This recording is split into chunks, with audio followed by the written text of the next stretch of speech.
but one mental health worker for about 350 people who are requesting services, which is a lot. That's a lot on any one person.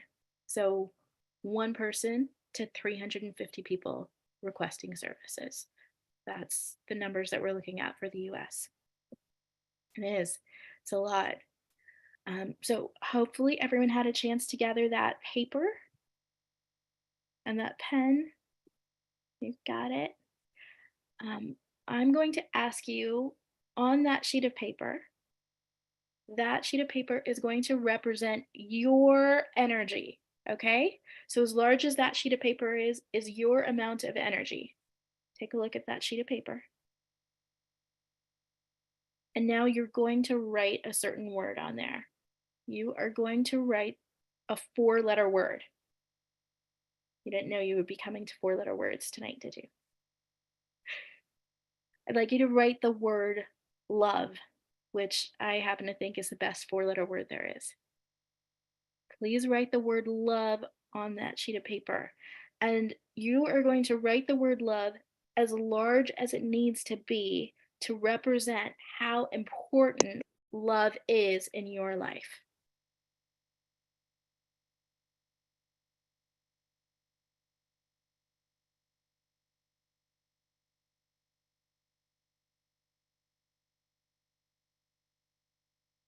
So we're going to come back to this, but I'm going to ask you to set it aside now.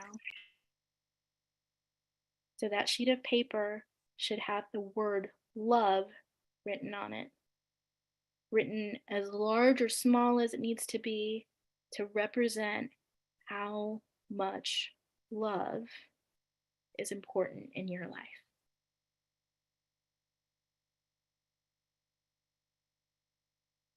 Okay.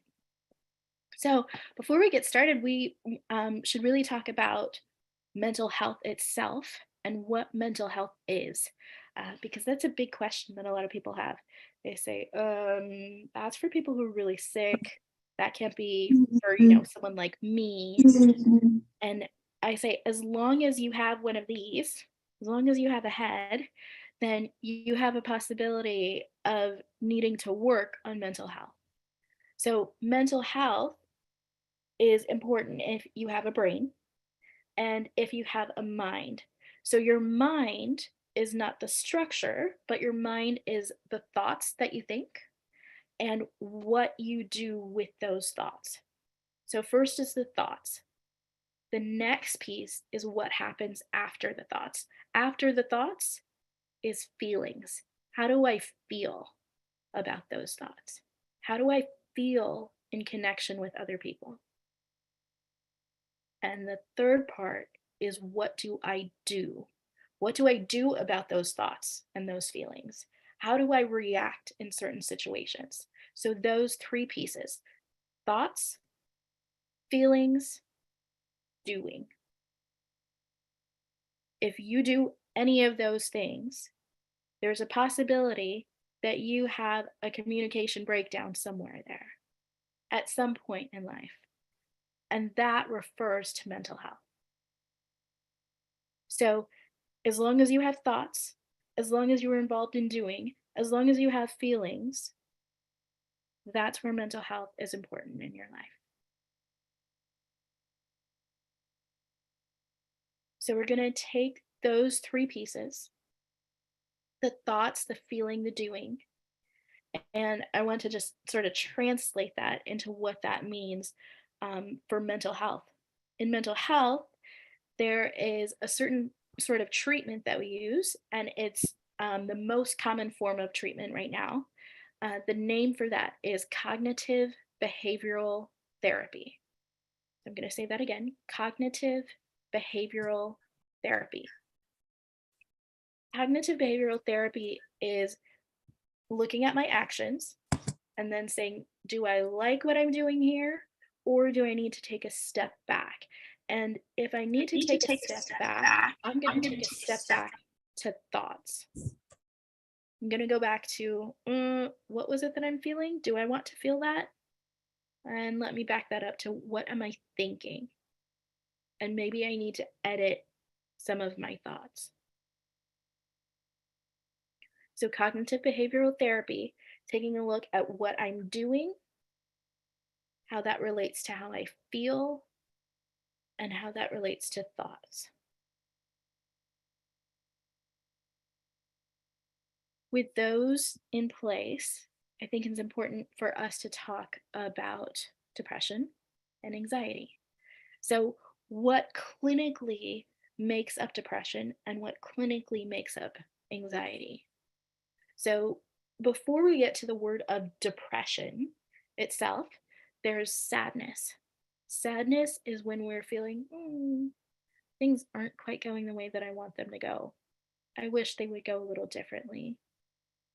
And when that sadness is associated with a situation, this is what's happening in my life right now, but I don't quite like it. But I have this hope that when the situation changes, my feelings will also change.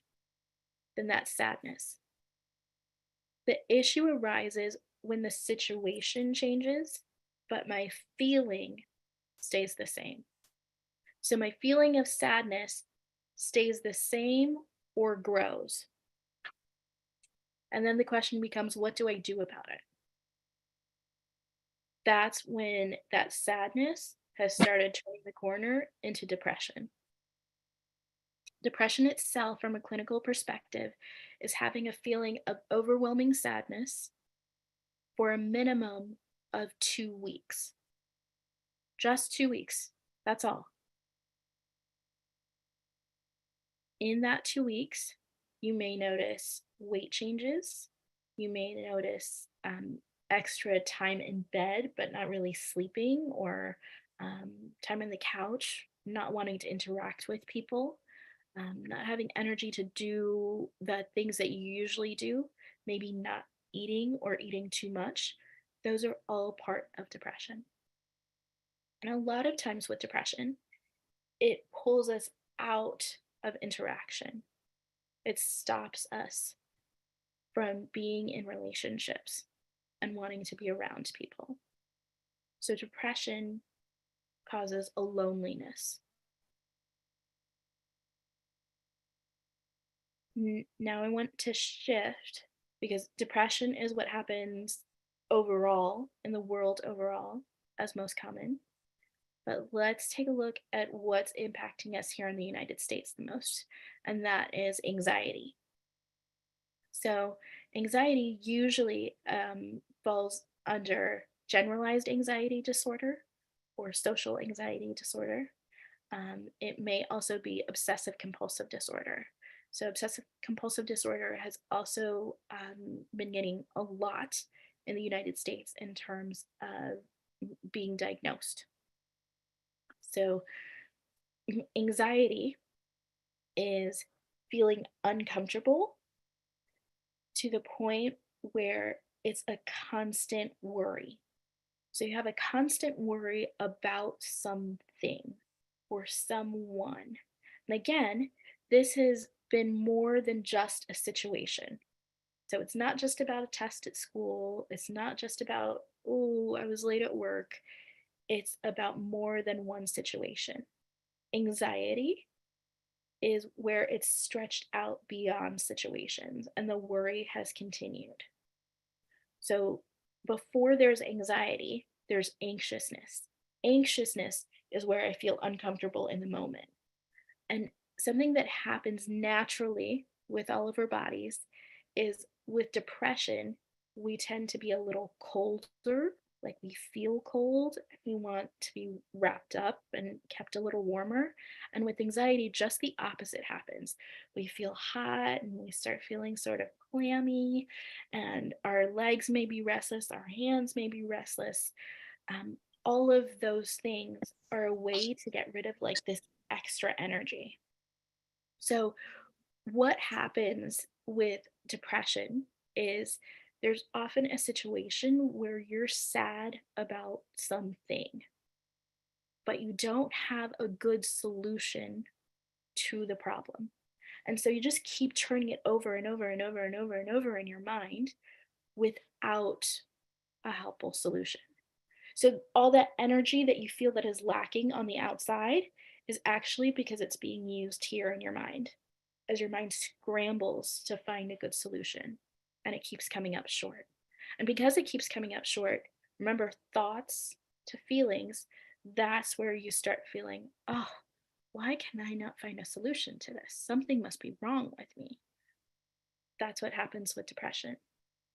What I've found in practice is instead of treating depression and anxiety as two completely different things, I often find that in anxiety, there are components of depression underneath. So the anxiousness that is happening in a situation is because of something that I've been sad about before and something that I have not been able to resolve before.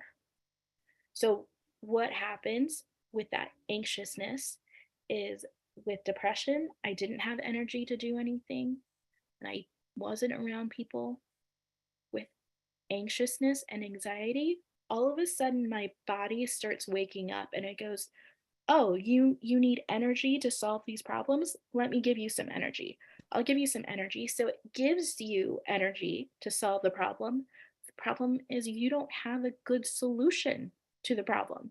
So now you just have extra energy and you're like, oh no, what am I going to do? Okay, well, I can wring out my hands. That'll use up some extra energy. I can what can I do? I can keep moving my legs around. I can and all of a sudden, instead of the depression being at home where nobody sees me really except for my family, anxiety happens when I'm out and about and people notice what's happening with my body language. And I go, oh no, I don't want that. I don't want people to notice what's happening with my body language. I don't want them to know that I'm anxious. And that is social anxiety. It's where I am saying I don't want to be around people because I don't want them to see those actions. I don't want strangers to be able to see me and go, hey, I know something must be going on there with that person. So here we go: depression, anxiety. So we had the generalized anxiety, which would be at any time, and it's affecting me like all the time, and it makes it hard to sleep. And then we have the social anxiety where I start removing myself socially. Social anxiety sounds a lot like depression, right? If I'm removing myself socially from situations because I feel uncomfortable there and I feel like there are things that I need to do without people around me. We should talk about obsessive compulsive disorder. So, as soon as I say that, people are going to have an image in their mind of what that looks like. Oh, it's from a certain movie. I'm sure you're thinking of someone where they have repeated actions, and that's true. Obsessive compulsive disorder is where you have repeated actions taking away from your daily living because it takes up a minimum of 1 hour a day. 1 hour of your energy per day is taken up in doing something that's unnecessary, but you feel like you have to do this thing. So, obsessively, you keep thinking about it without stopping. I have to do this thing. That's the compulsion. I have to do this thing, whatever that is, flipping on a light switch or washing hands or something else. Because if I do this thing, I will get momentary relief from the thoughts, from all of those thoughts circling. So here we have depression, generalized anxiety, social anxiety, and obsessive compulsive disorder. These are all the main diagnoses that we are dealing with in mental health right now, and that have been for several decades. So, what do we do about these? Well, we are here tonight to talk about what we can do in our families to help out one another with these issues. So, like we were talking about, there are several times where in these diseases themselves, we withdraw to home and we isolate, the first thing that you can do is do what Pastor Cosley said earlier, reach out to someone with a text. You don't have to be in their face, but it does help to reach out to them with a text and say, hey, I miss seeing you. I want you to know that I love you. And I need you to know that right now. So take a look at that word love that you wrote there. And I want you to think about ways in which you are loved.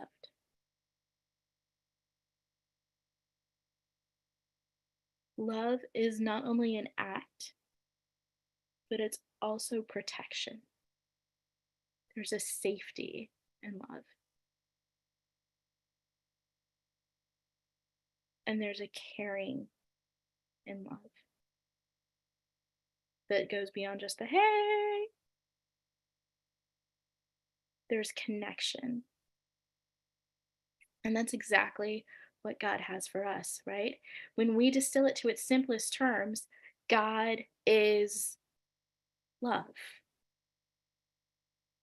It doesn't make sense then that we share anything but love with one another.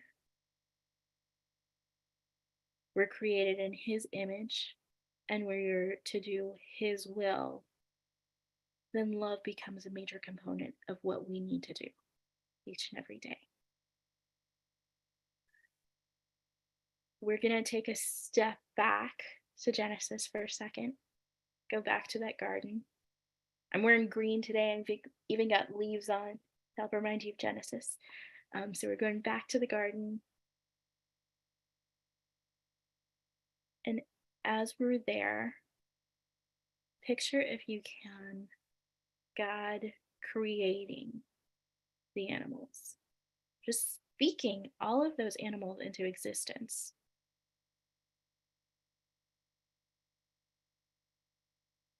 It's just profound beyond words, right?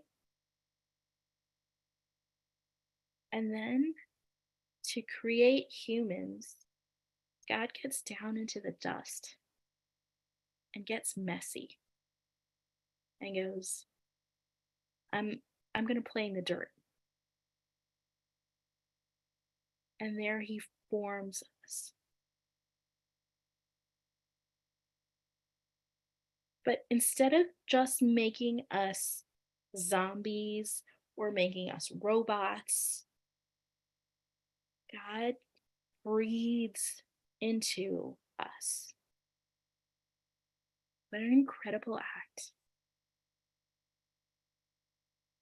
Breathing into us. And every day we enjoy that same breath. We have this opportunity every breath we take to be an acknowledgement of the one who gave it to us. To have that connection, to feel that with God. And sometimes we go, God, that was a beautiful sunset. That takes my breath away. That's a good kind of take your breath away. With mental health, though, there are a lot of times that we choke on our own breath. We hold tension in our bodies and we stop breathing, not because things are good, but because they're so bad and we're dreading them. We've stopped experiencing that love, and now it's even squelching out the very breath from us. What do we do now? The best thing that we can do is get back in tune with the one who gave us that breath in the first place. Let Him breathe into us again. And so I just want to do a quick breathing exercise with everyone here. So I'm going to ask that your hands are free, please. And what we are going to do is you're going to need your thumb and you're going to find your belly button and you're going to stick your thumb in your belly button. And as we breathe in, you're going to feel your tummy expand and come out. You're going to feel your hand come out. You're going to feel that thumb push out. Ready? So here we go. Breathing in.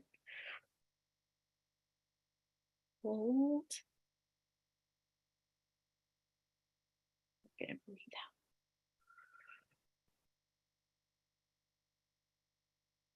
We're gonna do it again. Here we go.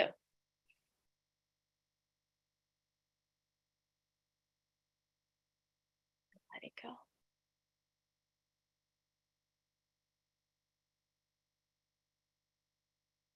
One more. Feel your thumb move. Breathing in. And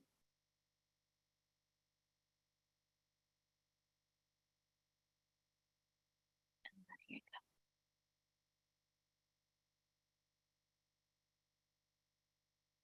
go. Last one. Here we go.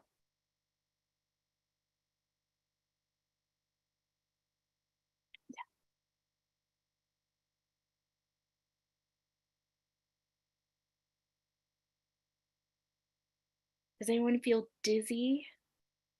If you do, please don't stand up.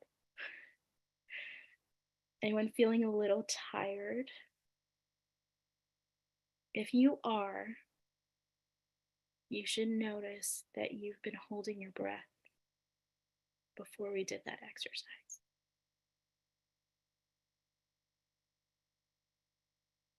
So again, a way to work on mental health is to just work on your breath. Remember the one who gave it to you, the one who gives you life, and allow him to expand your lungs once again.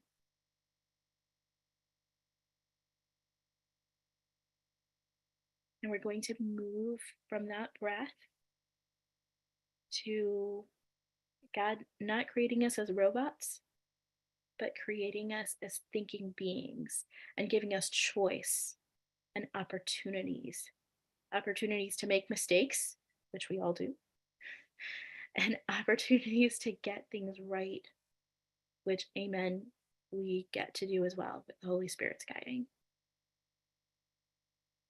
That thinking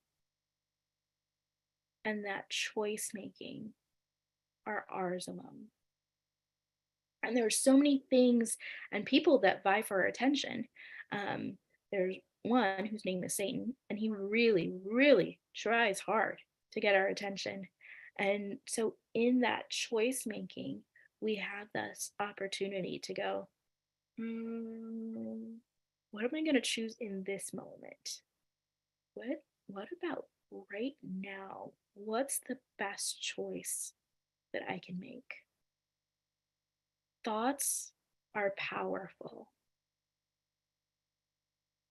Thoughts are powerful, and they're given to us by our Creator. So I want us to take a look in our Bibles. I said we'd need them. So here we go. We are going to go to one of my favorite chapters in the Bible, which is Psalms 34. And we are reading about David. So Psalm 34.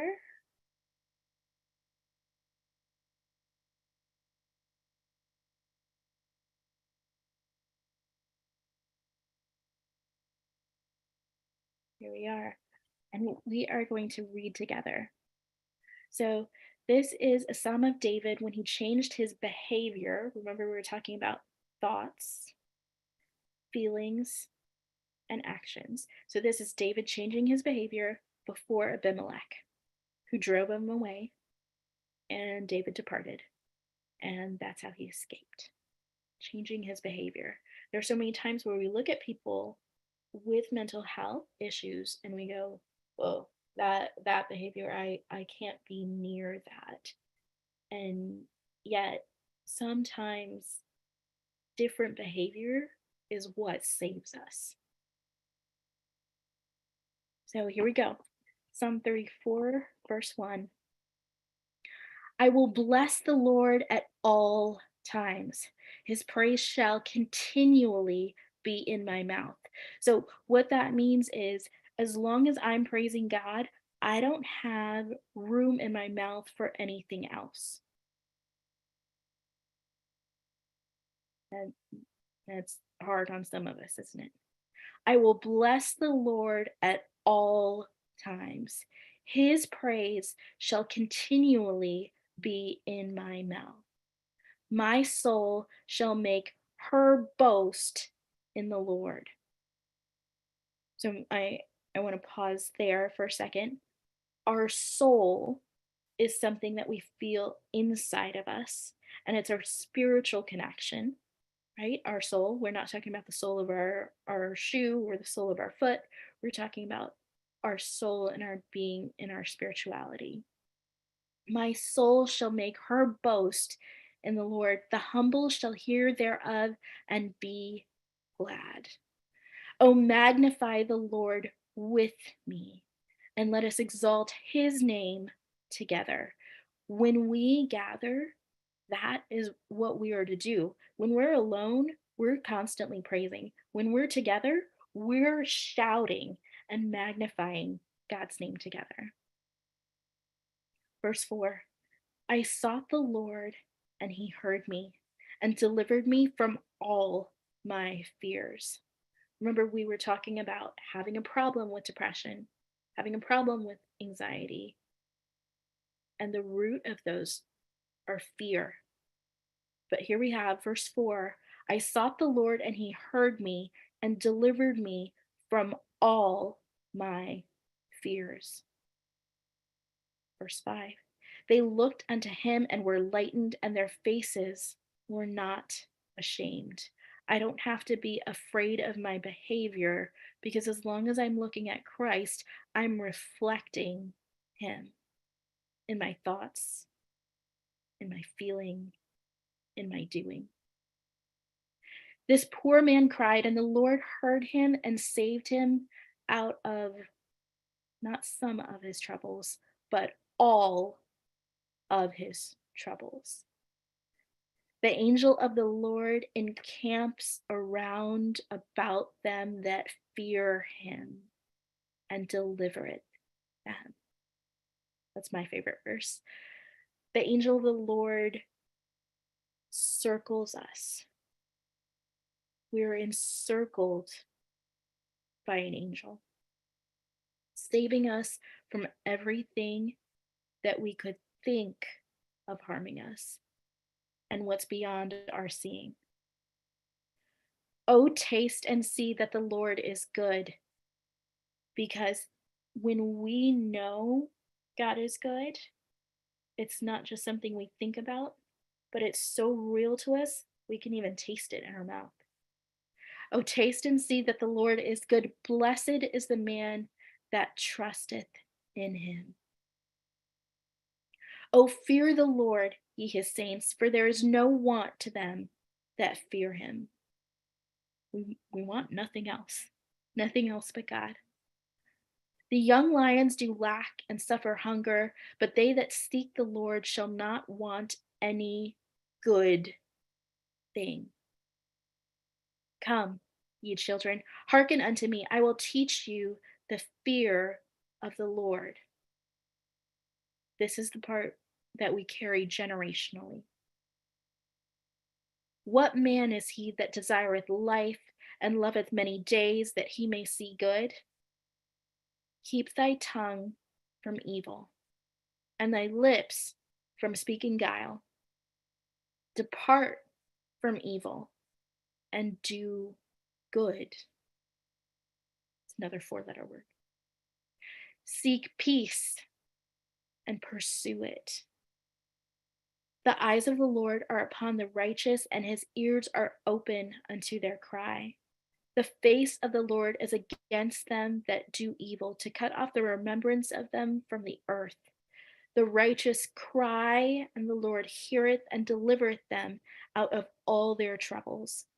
The Lord is nigh unto them that are of a broken heart, and saveth such as be of a contrite spirit. That one's clearly about mental health, right?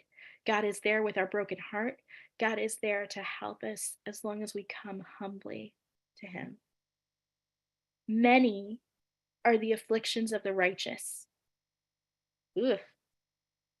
Many are the afflictions of the righteous, but the Lord delivereth him out of them all. He keepeth all his bones, Not one of them is broken. Evil shall slay the wicked, and they that hate the righteous shall be desolate. The Lord redeemeth the soul of his servants, and none of them that trust in him shall be desolate. Remember, we were talking about that loneliness and mental health. And here we have the promise of never being alone, being encircled by angels, having God with us all the time. There's nothing better than that.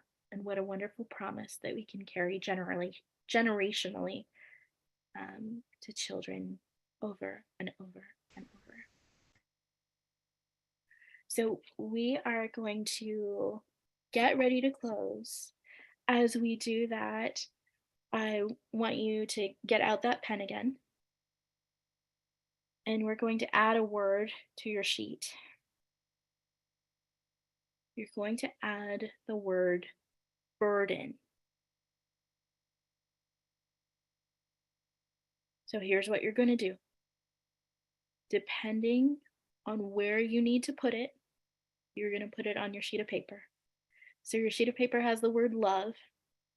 And if you feel burdened by love, where you feel like it's just too much, it's too heavy, then you are going to put the word burden under the word love, because love is a burden to you and it's just been hard.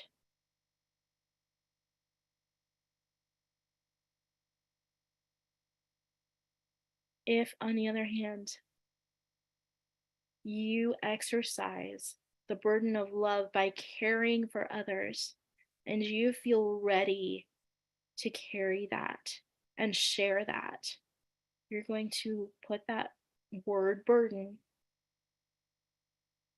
over top.